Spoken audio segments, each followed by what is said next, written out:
Kasaragod fashion gold തട്ടിപ്പ് കേസിൽ company ചെയർമാനും മുൻ MLA-യുമായ MC ഖമറുദ്ദീനും മാനേജിംഗ് ഡയറക്ടർ TK പൂക്കോയത്തങ്ങളും എൻഫോഴ്സ്മെന്റ് ഡയറക്ടറേറ്റിന്റെ കസ്റ്റഡിയിൽ. തിങ്കളാഴ്ചയാണ് ഇരുവരെയും ED കസ്റ്റഡിയിൽ എടുത്തത്. നേരത്തെ കേസിൽ ഖമറുദ്ദീന്റെയും പൂക്കോയത്തങ്ങളുടെയും അടക്കം സ്വത്തുകൾ ED കണ്ടുകെട്ടിയിരുന്നു. 19.6 കോടി രൂപയുടെ സ്വത്തുക്കളായിരുന്നു കണ്ടുകെട്ടിയത്. MC ഖമറുദ്ദീനും പൂക്കോയത്തങ്ങൾക്കും പുറമെ ഇവരുടെ കുടുംബാംഗങ്ങൾ, ബിസിനസ് പങ്കാളികൾ എന്നിവരുടെ പലയിടത്തായുള്ള ഭൂമിയും കെട്ടിടങ്ങളും അടക്കമുള്ള സ്വത്തുക്കളും ED കണ്ടുകെട്ടിയിരുന്നു. കള്ളപ്പണം വെളുപ്പിക്കൽ തടയൽ നിയമപ്രകാരമായിരുന്നു നടപടി.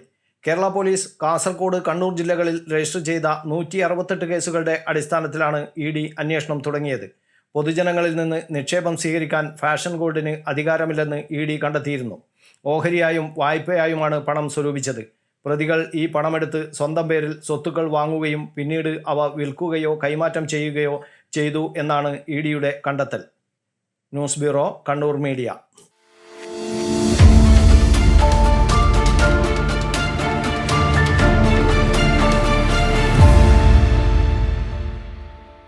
ശരി, പറയും എന്താ ഇങ്ങനെ പ്ലാൻ?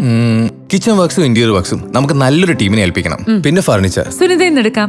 അവിടെ ആകുമ്പോ എല്ലാ മോഡൽ ഫർണിച്ചറും അവൈലബിൾ ആണ്. മോഡേൺ വേണമെങ്കിൽ മോഡേൺ, ട്രഡീഷണൽ വേണമെങ്കിൽ ട്രഡീഷണൽ. ഇനിയിപ്പോ ഇമ്പോർട്ടഡ് ഫർണിച്ചർ വേണമെങ്കിലോ അതും സുനിതയിലുണ്ട്. ചേട്ടാ, ഫർണിച്ചർ സുനിതയിലാണെങ്കിൽ മോഡുലർ കിച്ചണും ഇന്റീരിയർ വർക്സും അവരെ തന്നെ ഏൽപ്പിച്ചാ പോരെ? അതിനവർ ഇന്റീരിയർ വർക്സ് ഒക്കെ ചെയ്യുന്നുണ്ടോ? ഒരു വീടിന്റെ മുഴുവൻ ഇന്റീരിയർ ഡിസൈൻ ചെയ്ത് ഫിനിഷ് ചെയ്യാനുള്ള സ്പെഷ്യലൈസ്ഡ് ആൻഡ് എക്സ്പീരിയൻസ് ടീമും സ്വന്തമായ ഒരു മാനുഫാക്ചറിംഗ് യൂണിറ്റും ഉണ്ട് സുനിതയ്ക്ക്. ഇപ്പോൾ ഏത് ജനറേഷന്റെയും ഫേവറേറ്റ് സുനിത ഫർണിച്ചർ.